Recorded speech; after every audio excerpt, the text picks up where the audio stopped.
Good morning, everybody.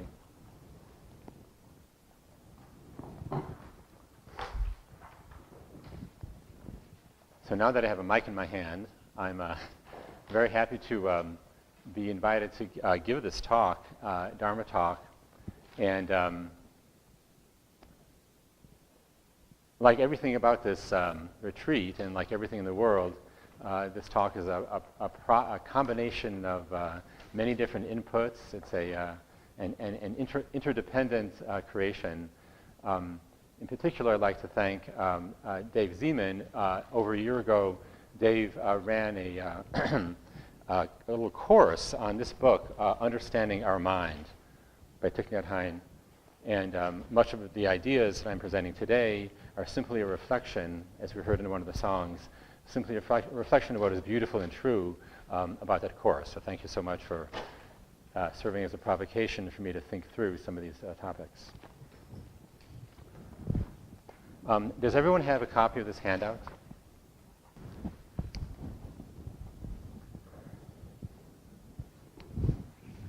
So on the schedule, this talk is called Basic Principles, I believe.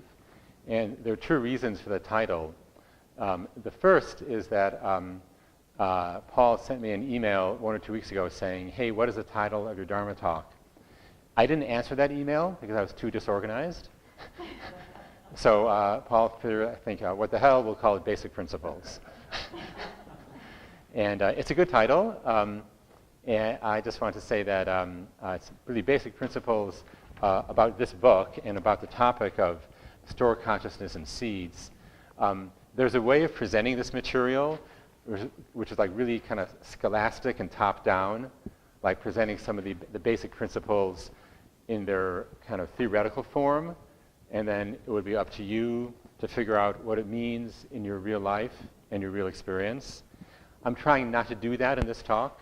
I'm going to try to build it up from the kind of the bottom up and really talk about some totally banal, everyday experiences of life, of being a human being, of having feelings and experiences, and in that way slowly build up an understanding of some of these basic principles which are presented in this book in what is admittedly sometimes a kind of forbidding and hard to grasp way.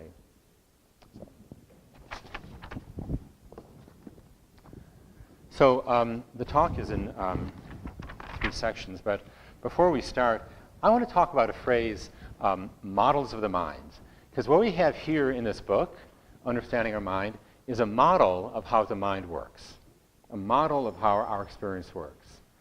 And we already know something about this model.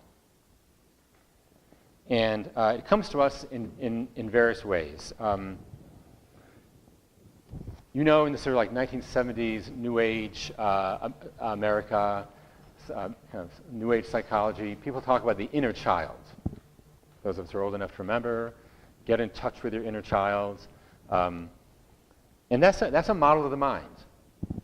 That's a model that says that we all have an inner child, quote unquote, that lasts into adulthood. And if this inner child was hurt, then we experience the hurt ourselves as an adult. If this inner child wasn't listened to, wasn't mirrored, then we as adults will be lost. We as adults will have some life problems. Here's another model of the mind from psychiatry, and that's a model of trauma and post-traumatic stress.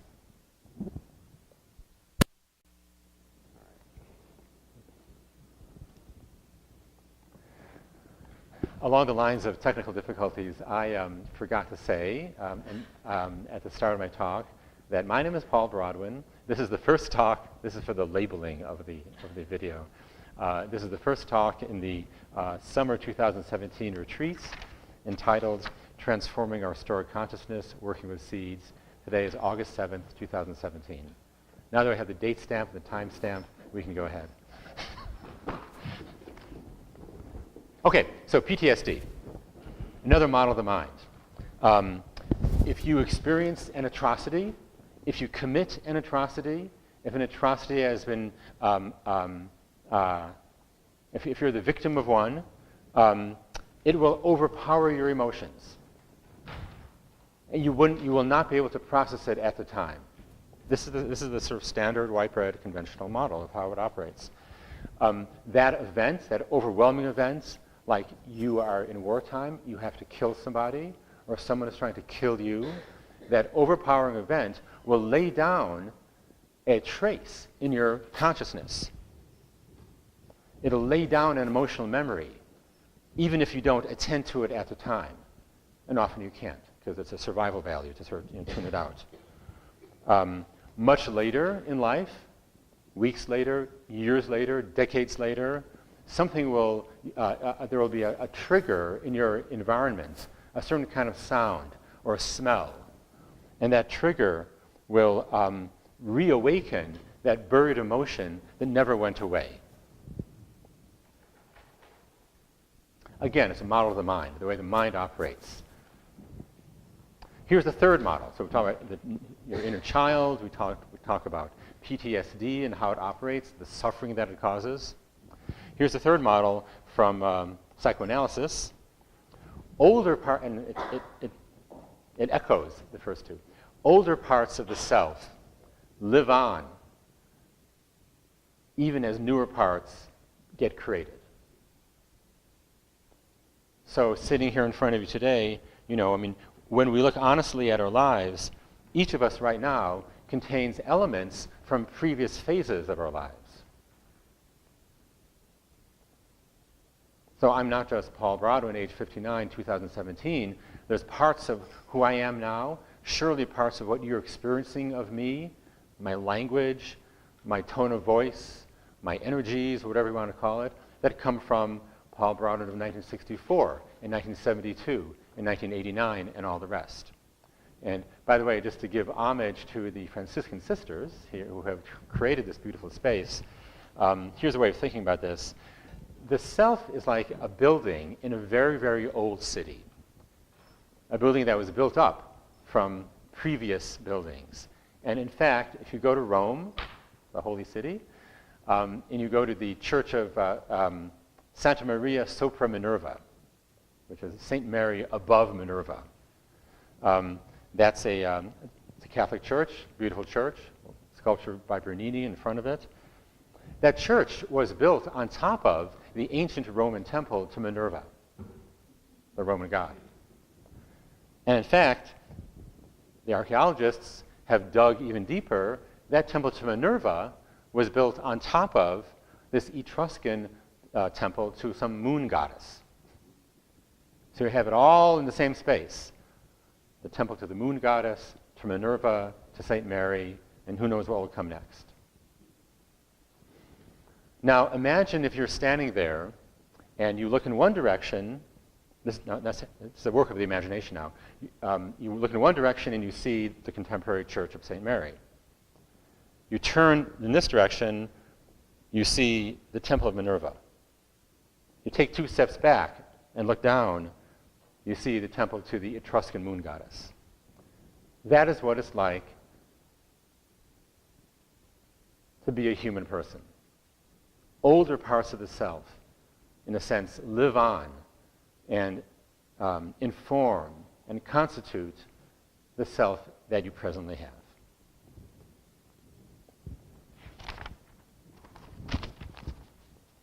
So these models of the mind all point to a single truth, which is the past somehow lives on in the present.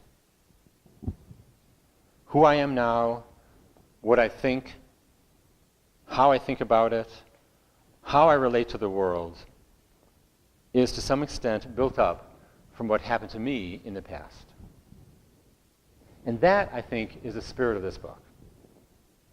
That's the basic truth that this book is trying to explore.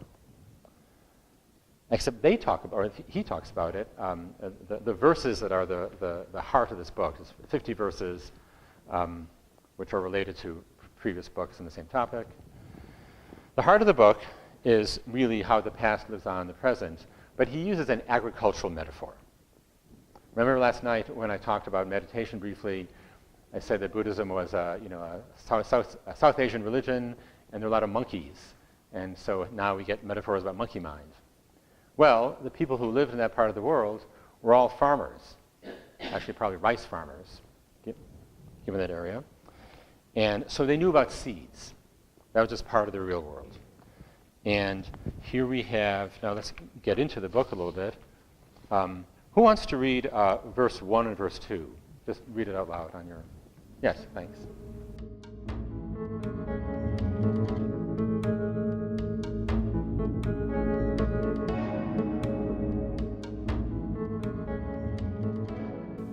Thank you. So the key metaphor for this book, and I think we'll be working with this the whole retreat, is that seeds planted at one time ripen at a later time. Experiences and events that each of us have in our lives are like seeds. They fall upon a fertile soil. Our mind holds these seeds, keeps them alive, and then later, a day later, a week later, decades later, the seeds ripen.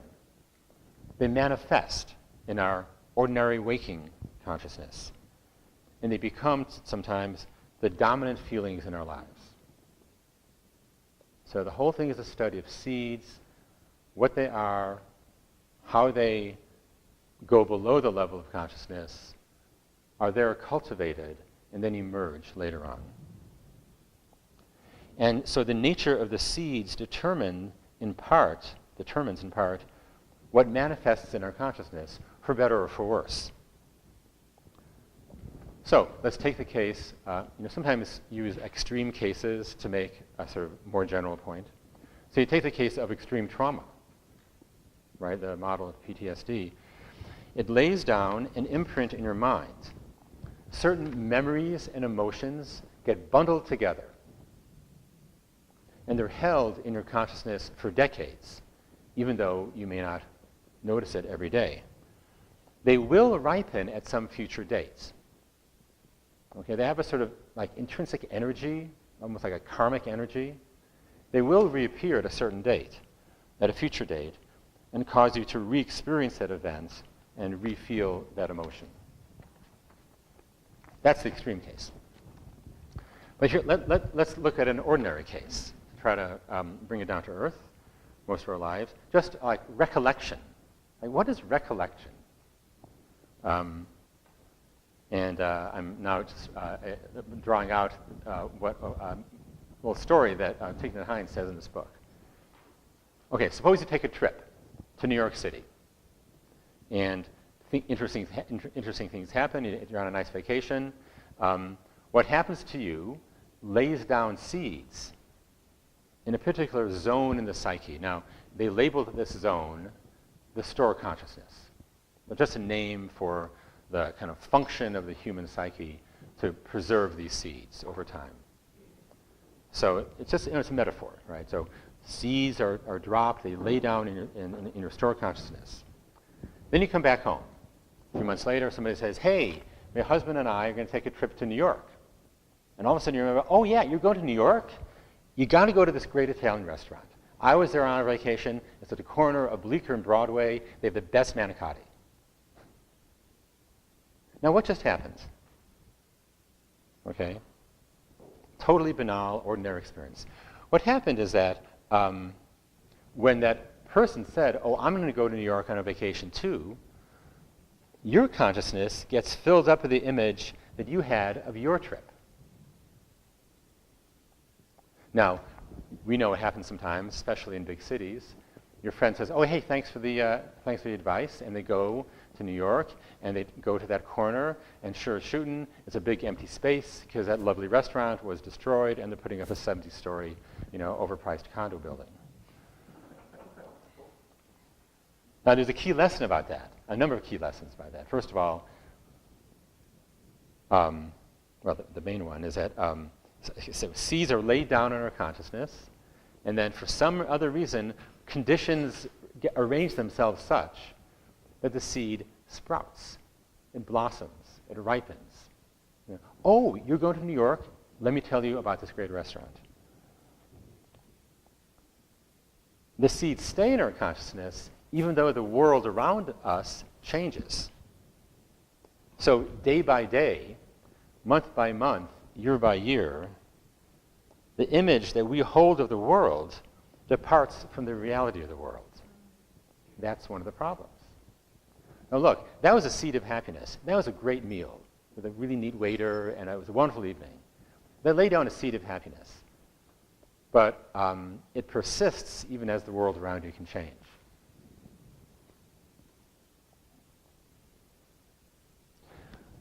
Think about, again, the issue of trauma. A seed of suffering, profound suffering, is laid down. Created by a real encounter with the real world.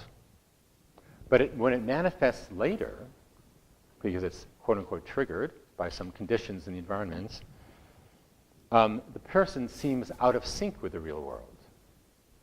You know, they're just walking down the street, they hear a car backfire or a gunshot, a half a mile away, and they're back, they're reliving that, that horrible experience.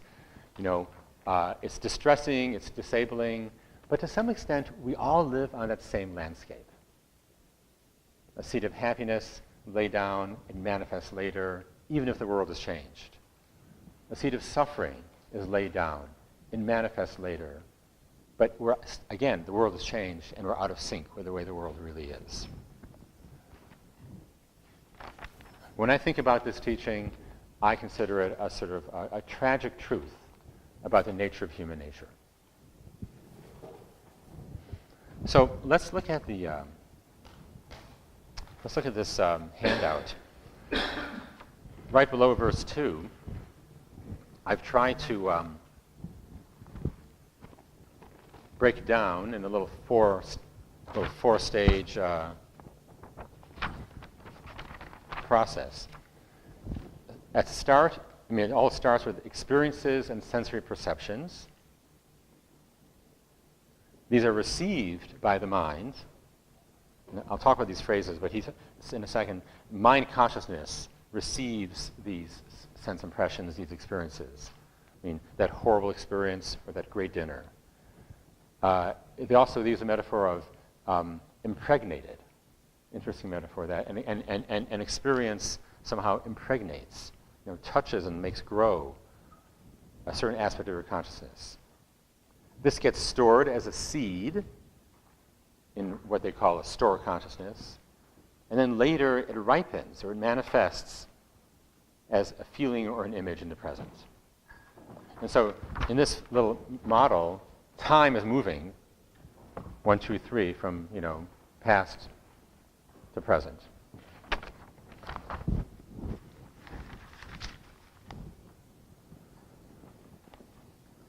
There's let me just kind of add a little footnote here for those of you who like more detail. So there's very scholastic reading of 8 consciousnesses that is also the backbone of this book. And maybe the other Dharma talks will go into this. Let me just mention it now.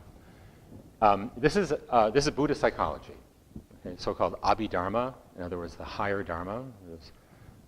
It's very, very ancient understanding. We have 5 senses. We have a mind that integrates what comes in through the 5 sense doors. That's 6 consciousnesses. We have a sense of self called manas, and that's Dave Zeman's talk. We'll talk about that. And then we have store consciousness, where the seeds hang out and grow. There's 8 consciousnesses, 5 sense perceptions, mind, which integrates it all and allows us to feel, allows us to experience it and orchestrate it, the consciousness of selfhood, and the store consciousness. Now, for the people who have a nerdy interest in this stuff, I'll go one step further. Each sense consciousness works like this. You have the material basis of sensation, like your eyeball and the neurology in the brain that allows vision to occur. And that's material, it's form, you know, electrons and brain structures. You have light in the world. The sense apparatus touches the light, and there arises from that a consciousness that, oh, I'm seeing something. And ditto with all the other senses. You know, we have skin, we have nerve receptors in our skin, in our body. Here's some cloth. I touch the cloth, and there arises touch consciousness. I have an eardrum, and you know, tibia, and all the things that, all the bodily parts that make hearing possible. There's a vibration. The material organ encounters the vibration, and there arises hearing consciousness. That's an interesting little tidbit about Buddhist psychology. So there are 5 consciousnesses associated with the 5 sense organs. There's mind consciousness, which integrates it all and allows us to experience the world as a vibrating, beautiful, vivid phenomenon. There's manas, the sense that somehow this world is mine, or there is a me in this world. And there's store consciousness, which we've talked about already. Okay? So that's your basic Buddhist model of psychology. Now, here, after this little flowchart, is my best effort to break it down in, you know, just 2 or 3 sentences. If I wanted to write as a poem, on the other hand, I wanted to keep it all on 1 page, so it didn't quite work. Everything we learn and every action we undertake enters our store consciousness, leaves its scent, and is preserved. And when the right conditions appear, the seeds ripen and manifest. Now, these metaphors of a seed leaving its scent, or an experience kind of leaving its scent in the consciousness, or impregnating the consciousness, these are really authentic, ancient Buddhist metaphors.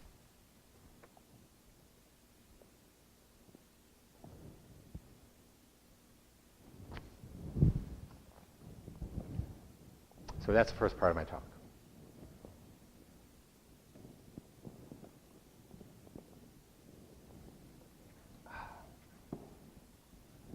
Now, let me move on to the second part, which I call Seeds, Store Consciousness, and the Practice of Sitting Meditation.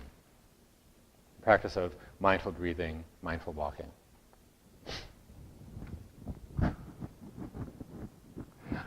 How can we use this model of the mind to illuminate the experience of meditation? And we all know how to meditate. We've all done it a bunch already today. But how does this psychological model illuminate our experience on the cushion or in formal meditation practice? And how does this model help us cultivate ourselves? How does it help us move forward and make progress on the path?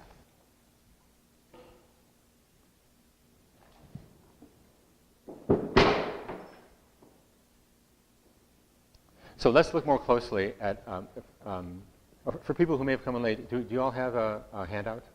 Yes? Okay. So let's look more closely. Let's really use our analytic microscope now to look at the process of seeds, experiences, store consciousness, and ripening. Okay? When I have an experience, when an experience enters me through my sense gates and, you know, alters my mind consciousness, and when it enters my store consciousness as a seed, I don't necessarily notice it. Okay? So a key component of this process I've laid out usually passes below the level of awareness.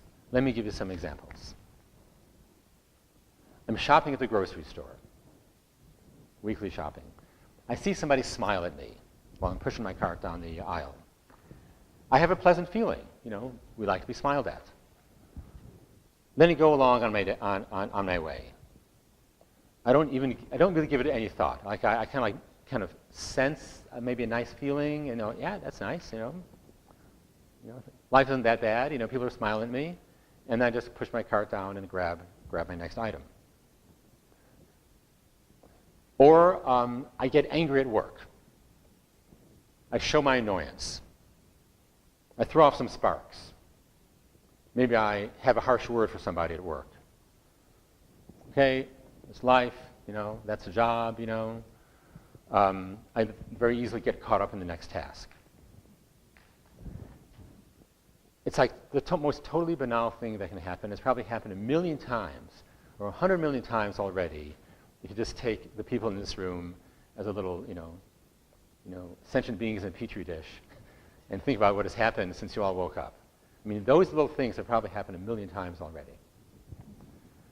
Now, a seed is planted, even if we don't notice it. I mean, it will eventually ripen. I mean, if you follow the model, if you lean into this model a little bit, it will eventually ripen. But the moment it gets planted, it passes by very quickly. Okay, now what about the moment that a seed ripens?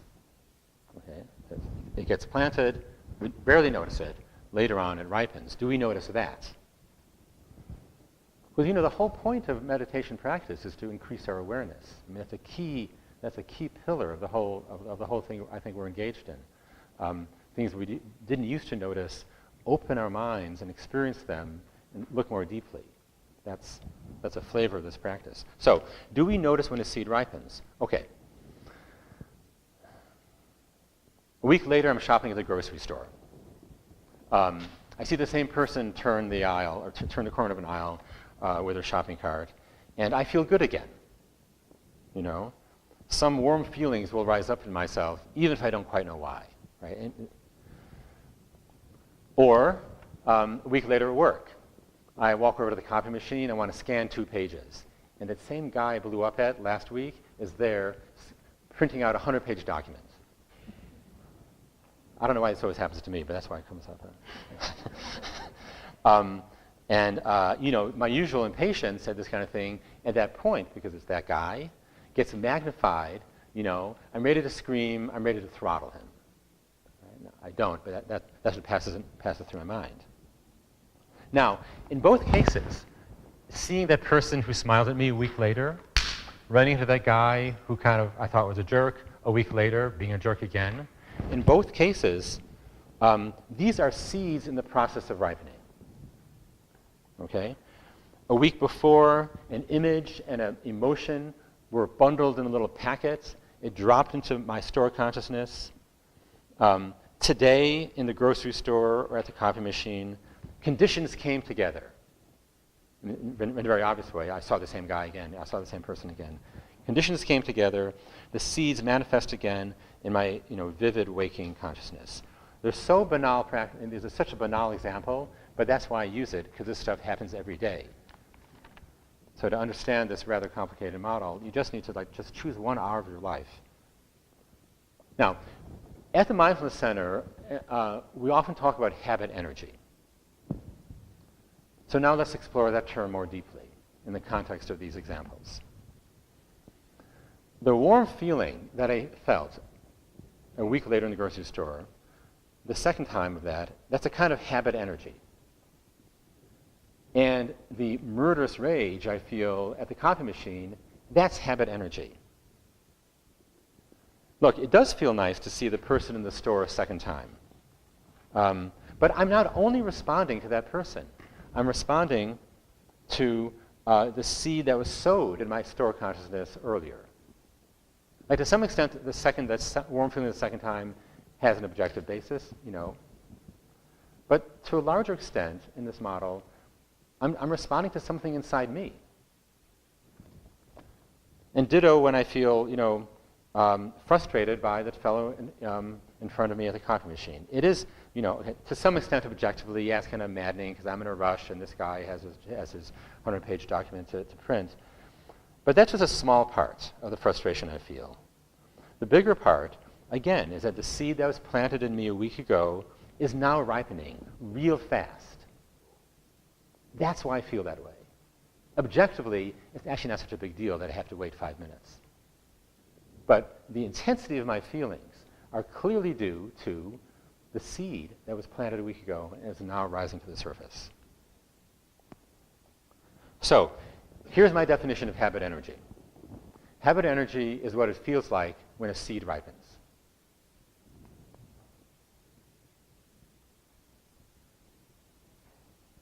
And Thich Nhat Hanh, in this book, and I'll read a quotation, he says, "When we meet a person, what we really meet is our own habit energy, and that prevents us from seeing anything else.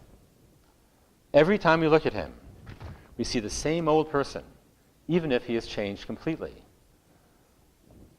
Our habit energies prevent us from being able to perceive the reality of the present moment."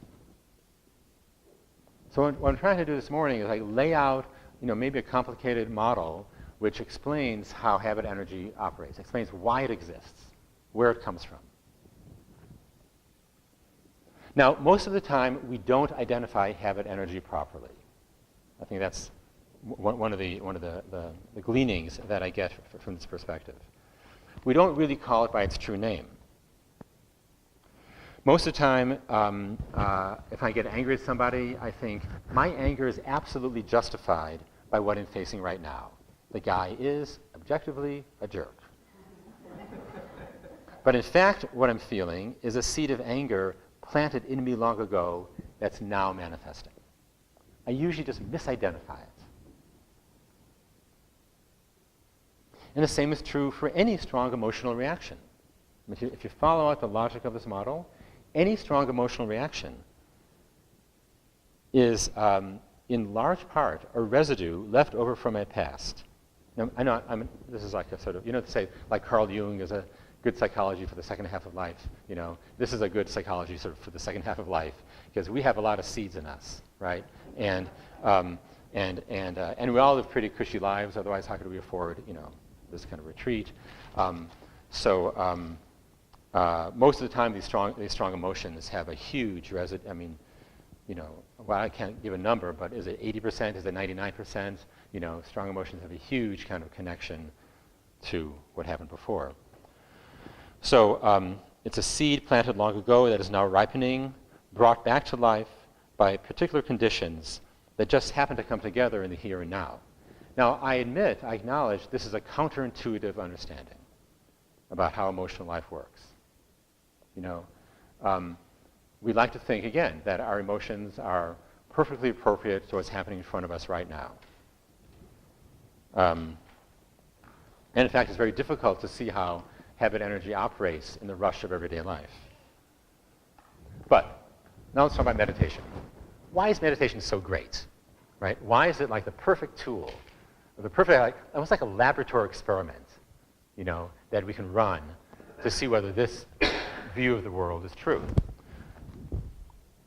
Because during formal meditation practice, these processes are really easy to see.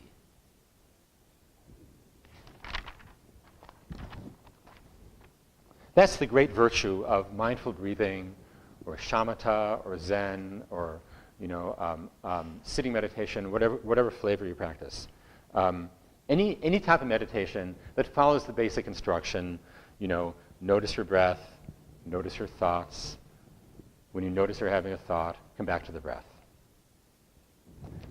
And now, can I have somebody read, who wants to read verse 6 and verse 7?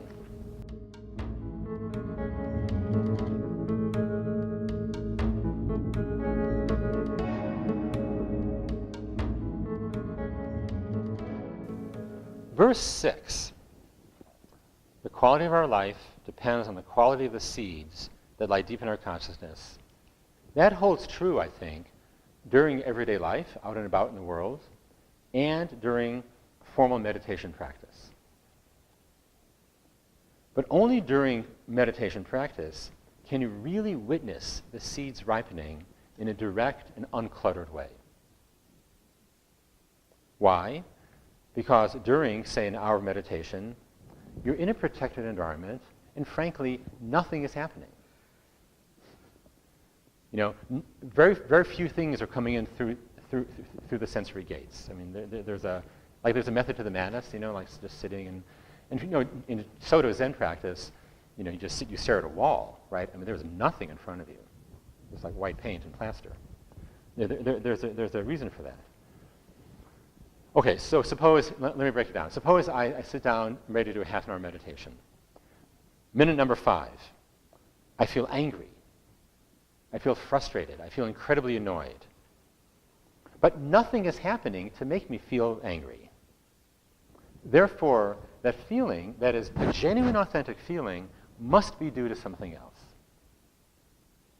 Because literally nothing is happening. And it must be due, instead, to a seed of anger rising up from my store consciousness and ripening in my mind consciousness. Like, that's the only possible explanation. Minute number 14 of my meditation. I'm in love. I'm in love, I have so much to offer to a particular person. I want to embrace the world and give the world my gifts.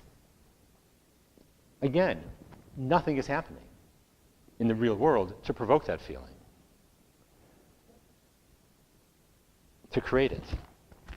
So again, it must be due to a seed of compassion that was laid down in the past, preserved in my store consciousness, and rising up now because the conditions, in some mysterious way, are making it possible.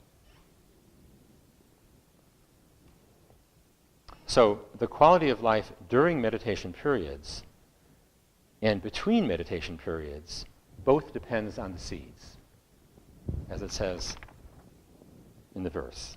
The quality of life depends on the seeds that lie deep in our consciousness. The only difference between meditating and not meditating is that during the meditation period, we feel the ripening of the seeds without any distraction. We experience them in their raw form. This whole thing reminds me of a metaphor that I heard so many decades ago earlier in my own Buddhist practice. Somebody was talking, I frankly forget where I found this. But the metaphor is, what is it like to do a period of meditation in this regard?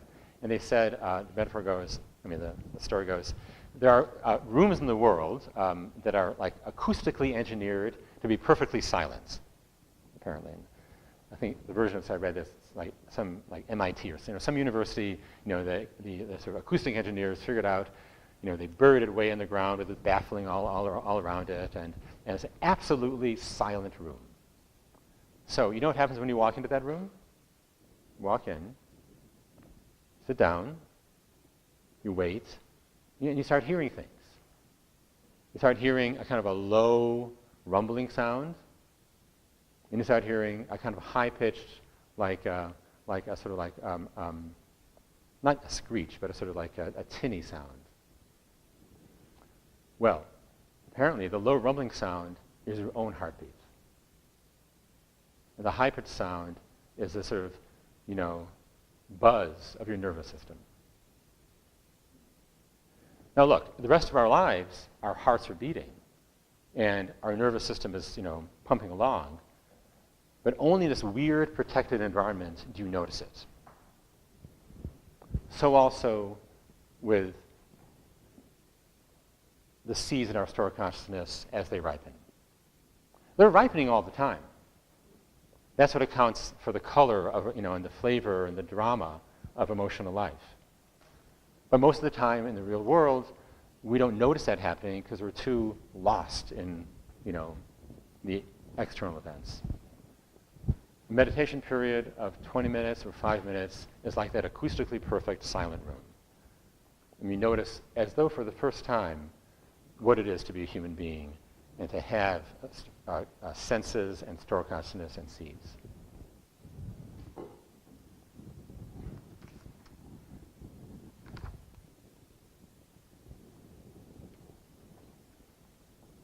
I think later on this week with other Dharma talks and your own maybe experience in reading and thinking, we'll learn a lot more about how to work with these seeds and affect how they manifest in the world or help them remain dormant. That's a whole other dimension of this stuff, which I'm not going to touch this morning. So that's the second part of my talk.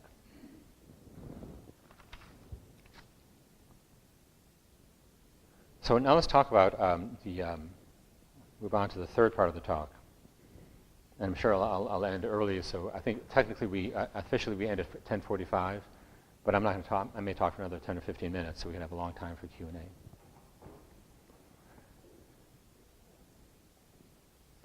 Who wants to read verse 46?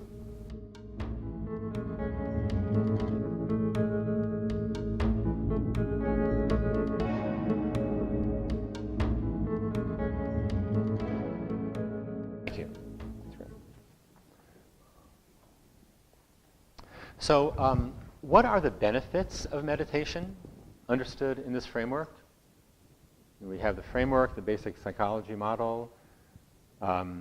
We see how meditation practice brings it to life, makes it real. You can really experience it, not just as a teaching, but as a personal experience.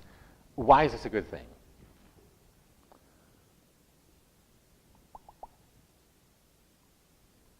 Well, a couple ideas I want to throw out here. One is, you know the basic instruction of sitting meditation, which is that when you have a thought, you just say to yourself, thinking, you just notice it as a thought, without commentary on it, and then just go back to the next breath.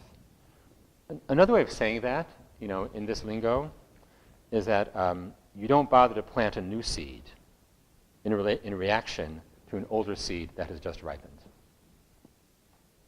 Right? Now you have a murderous thought, an obscene thought, a scandalous thought, an obsessive thought, and you just let it be. Just let it grow and dissipate and evaporate. And it wears down, it allows the energy, dissipate is the right word. It's just the right word. It allows the energy to sort of bleed off. It sort of erodes the power of that seed to some extent. So we don't plant a new seed of guilt or shame or pride or whatever in reaction to the older seed ripening.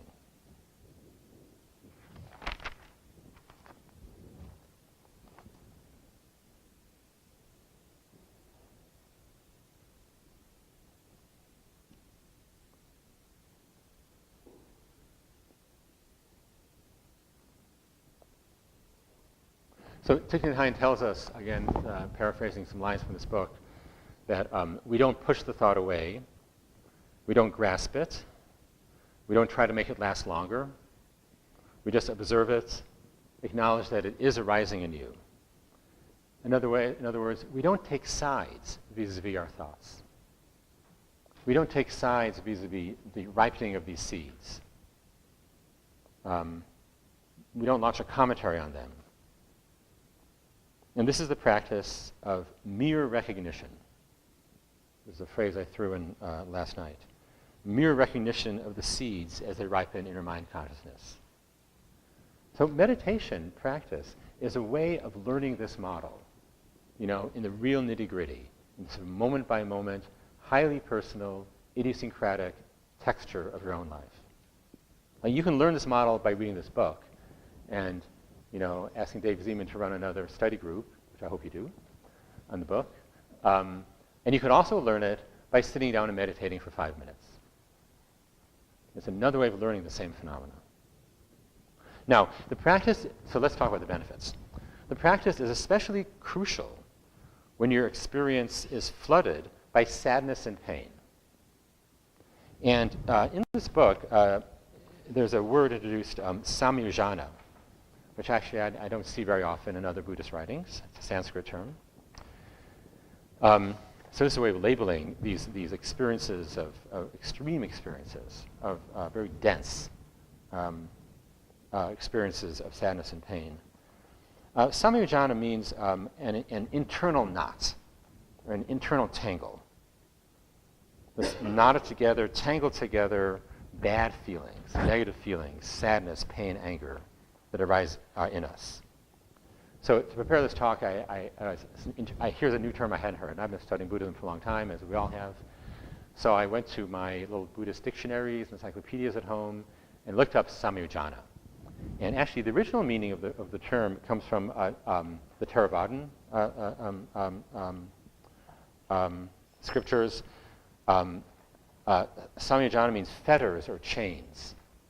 And in the Theravadan reading, the oldest kind of iteration of the stuff, there are 10 of them. And I didn't write all 10, but like things like sensuous craving, desire, hatred, belief in a self, doubts, clinging to rules, ignorance, restlessness. These are the fetters, these are the chains that bind us to samsara. That's the sort of doctrinal meaning from Theravada. But in this reading, which is more of a Mahayana reading, Samyojana are the latent tendencies, the habit energies that have a special and harmful power. Now, the Chinese character for Samyojana, apparently, means to be ordered about. So it's a knotted together bundle in our stored consciousness that makes us do things without us even being aware of it. This is where the trouble begins, right? And so much of life, just interpersonal life, global diplomacy, a knotted together bundle in people's stored consciousness that makes us do things without even being aware of it. It's the most destructive and also the most powerful kind. Well, it's clearly the most destructive kind of seed. We'll have to think, is it also the most powerful kind of seed, or more positive seeds also powerful? But be that as it may, it's the most destructive kind of seed. You may not want to get angry. You may have, you may screw your intention in the morning and, say, well, today I'm not going to get angry. That's my issue. Like, I'm working on it. So today I'm not going to get angry. And then all of a sudden, in the middle of the day, without knowing it, your face is red, your teeth are clenched, your heart is racing, your blood pressure is rising, and you're in the soup, right? That's Samyojana. You're being ordered about by something, by this internal seed.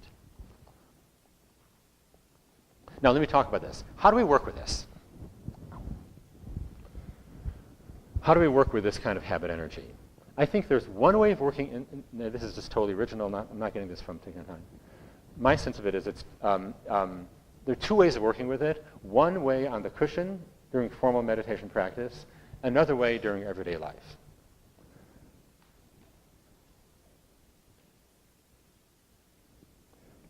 During formal meditation practice, the key thing is to watch it arise and dissipate over and over again. Now, by definition, this is the sort of seed that rises up outside of your conscious control. But, as I said before, by continually returning to the breath, the energy gradually wears itself out. Doing this once is not enough. You really want to see how deeply this seed is in you, and how much power, it's like, I guess potential energy would be the right phrase, how much potential energy it has, just watch it arise over and over again. That's an unmediated lesson. And as the verse says, you recognize the internal knots and let the habit energies dissipate. Now, because nothing is happening during meditation practice, the dissipation is guaranteed to occur. This is the way I understand it. I have extreme faith in the meditation practice. As long as nothing is happening around me, those energies will rise up, and as long as I follow the instructions, they will dissipate. And the erosion of their power, the erosion of their destructive energy will gradually be achieved.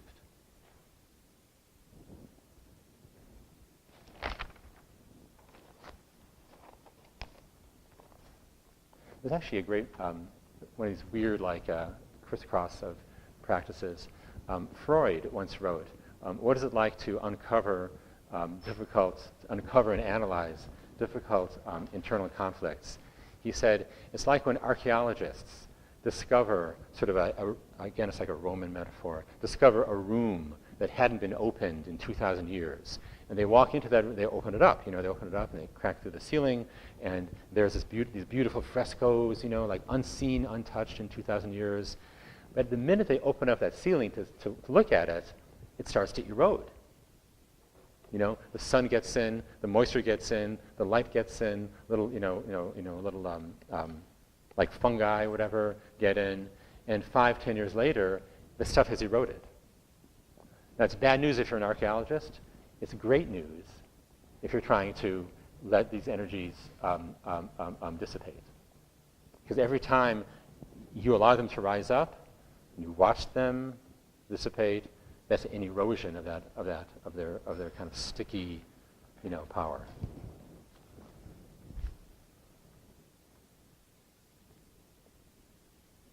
Now, what's the other way of dealing with samyojana in everyday life? I think mindfulness in everyday life involves the practice not so much of watching it dissipate, which is what happens on the meditation cushion, but rather watching it arise. So, in ordinary life, you meet somebody, and you spontaneously feel kind of PO'd. A sense of aversion rising up. Or you're on the web, more like in our life, and you're surfing, somebody else's blog or social media, and you come across a post that kind of, rubs you the wrong way.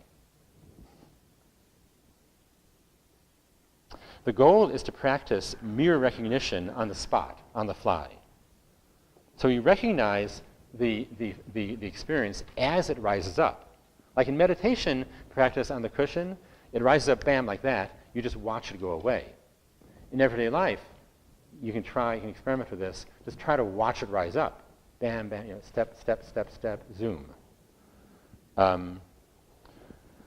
You recognize it. You say, I have a feeling of hatred when I look at that person. I mean, it's actually possible to say that, to interpose that moment of awareness from point 0 to point 1. You can have a 0.5 moment right there. Where you say, I have a feeling of hatred when I look at him or her. Let that feeling become an object of curiosity for you. Because when you phrase it that way, you're actually not identifying with that feeling.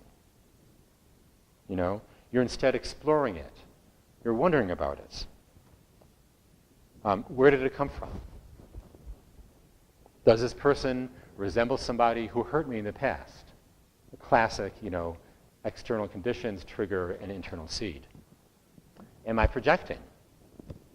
Right? Is there something about me I don't like that I'm now experiencing is coming from the outside?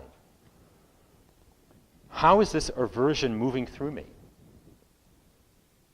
Am I getting all, is my autonomic nervous system cranking up? Am I getting ready to, have a drink? Right? How is this aversion moving through me? Has it happened this way before?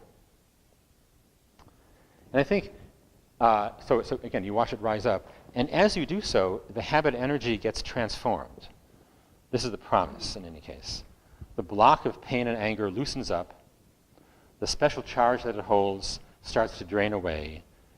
And that is transformation at the base. So when you have the practice of watching it dissipate during meditation, formal meditation, and the practice of watching it rise up during everyday life, the seed itself starts to change. And that's what Thich Nhat Hanh means when he says transformation at the base. Finally, and to finish off, may I please have a volunteer to read verse 47?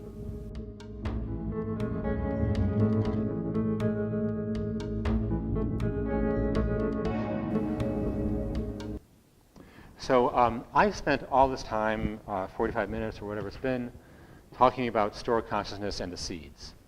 I called it a model of the mind at the start, and I tried to, draw some connections between this model coming at us from Chinese and Asian Buddhism, Chinese Buddhism, and our own models here in this culture. I I've tried to show that this model is calibrated to the practice of meditation. It's like scaffolding, you know. Meditation is what makes this model real. Otherwise, it's just words about words, you know. Meditation, you're experimenting with yourself, and you can see whether this model is valid for you.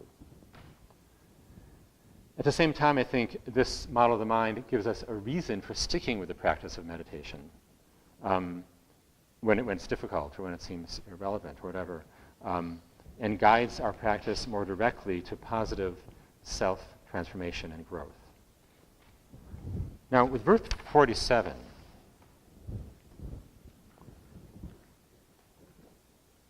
talks directly about transformation. And I would say that this practice is also, the practice itself is a guide to the way that we move through life, and how we make sense of our own personal past, present, and future.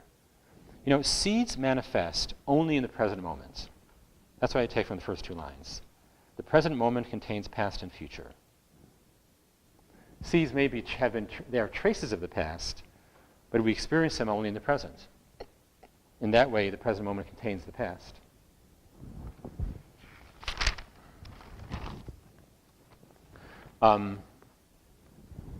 And how we respond to those seeds, water them even more, preserve them even more, or allow them to dissipate, is the matrix of the future. So in that way, the present contains the future. So all the seeds laid down in our past pile up, jostle against each other, and eventually ripen in the present moments.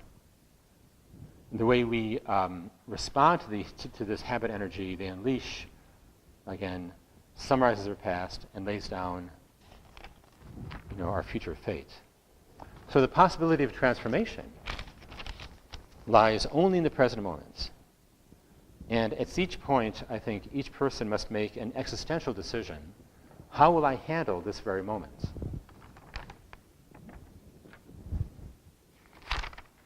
And all the things that produced it. No, I don't have an answer to that because it's a really highly personal decision. All I can do is explore that for myself. I have no answer.